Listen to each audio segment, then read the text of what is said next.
J'ai choisi le H pour Havisham.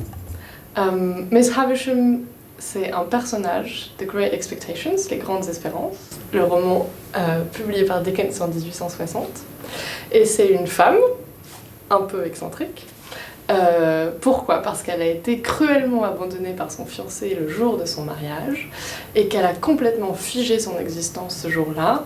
Donc elle vit enfermée chez elle dans sa robe blanche avec autour d'elle tous les préparatifs du mariage pétrifiés complètement.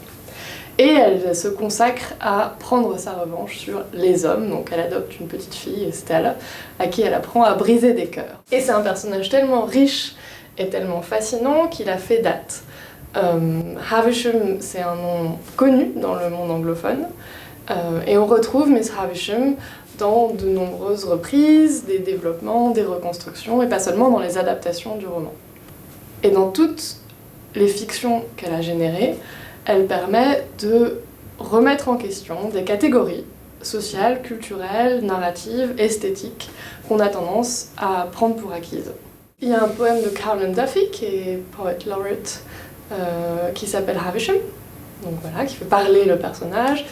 On la retrouve dans Sunset Boulevard, elle sert de référence pour la construction du personnage de nom Desmond, qui est une autre excentrique et qui permet aussi de déconstruire certaines catégories, donc elle sert de référence à ce moment-là.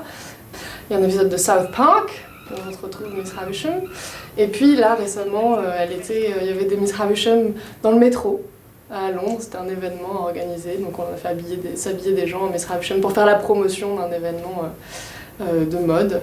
On la retrouve aussi sur des podiums de mode, voilà, des collections qui sont créées en fonction de ça. Donc ça va, ça vient un peu partout, et she pops up.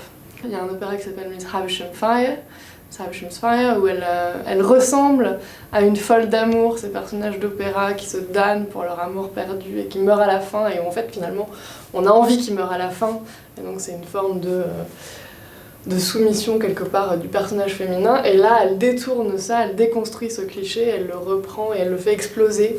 Et puis dans des films hollywoodiens, elle remet en question aussi la façon dont on appréhende la visibilité des femmes d'âge mûr, donc Hollywood qui n'accorde pas de visibilité désirable à ces femmes-là.